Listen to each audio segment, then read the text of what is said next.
আলেমদেরকে জঙ্গি বানিয়েছে, সেই সংবিধান বাংলাদেশে থাকতে পারে না।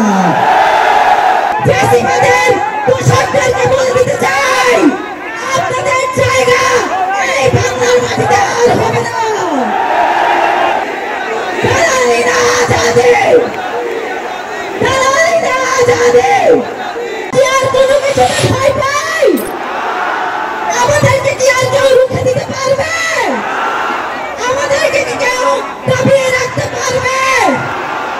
সংগ্রামী ছাত্র জনতা, আমরা আজকে এখানে একত্রিত হয়েছি।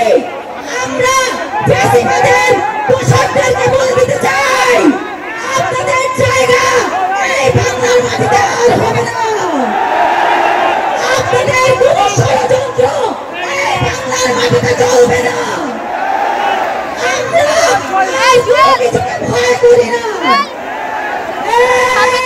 দালালি না আজাদি, দালালি না আজাদি, দালালি না আজাদি। দিল্লি না ঢাকা, দিল্লি না ঢাকা। আমরা আজকে দেখতে পাচ্ছি মুজিববাদী সংবিধান এখনো বহাল রয়েছে। সেই সংবিধান বাংলাদেশের নাগরিকের অধিকার দিতে পারে নাই। সেই সংবিধান দাড়ি টুপিওয়ালাদেরকে অধিকার দিতে পারে নাই। সেই সংবিধান আলেমদেরকে জঙ্গি বানিয়েছে, সেই সংবিধান বাংলাদেশে থাকতে পারে না। আমরা পরিষ্কারভাবে বলতে চাই, এই বাংলাদেশের ছাত্র জনতা কখনো বুলেটে ভয় পায় নাই। সেই বাংলাদেশ বুলেটে ভয় পায় নাই, সেই বাংলাদেশকে ষড়যন্ত্র দিয়ে রুখে দিতে পারবে না, আমাদেরকে দবাই দিতে পারবে না। পরিষ্কারভাবে বলতে চাই, আমরা যখন ঘর ছিঁড়েছিলাম, আমরা যখন বলেছিলাম আমরা নাও ফিরতে পারি, আমাদের ফেরার আর কোনো ইচ্ছে নাই, কিন্তু এই বাংলার জমিনে ফ্যাসিবাদের কবর রচনা করে দেবো ইনশাআল্লাহ। ইনকিলাব জিন্দাবাদ।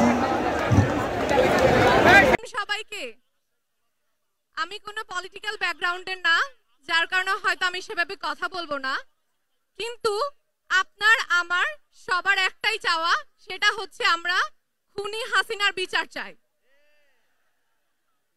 আমি খুনি হাসিনাকে ফ্যাসিস্ট বলার কারণে, এইরকম একটা টক শোতে থাকার কারণে, যেটা সে আসলেই ফ্যাসিস্ট সেটা বলার কারণে আমি 15 মাস জেল খেটেছি, কিন্তু সরকার পাল্টেছে, 5 মাস হয়ে যাচ্ছে, আমি তার এখনো কোনো ধরনের বিচার পাইনি, এমনকি আপনারাও পাননি।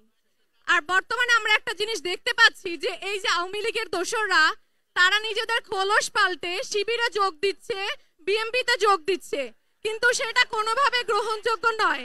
আপনাদের কি লজ্জা করে না? আপনাদের এত ক্ষমতার লোভ কেন? আপনারা নিজেদের জায়গা থেকে থাকেন, ক্ষমতায় আসতে পারলে আসেন, কিন্তু আমাদের একটাই চাওয়া, আমরা হাসিনার বিচার চাই এবং আমরা আওয়ামী লীগ নিষিদ্ধ চাই। ধন্যবাদ।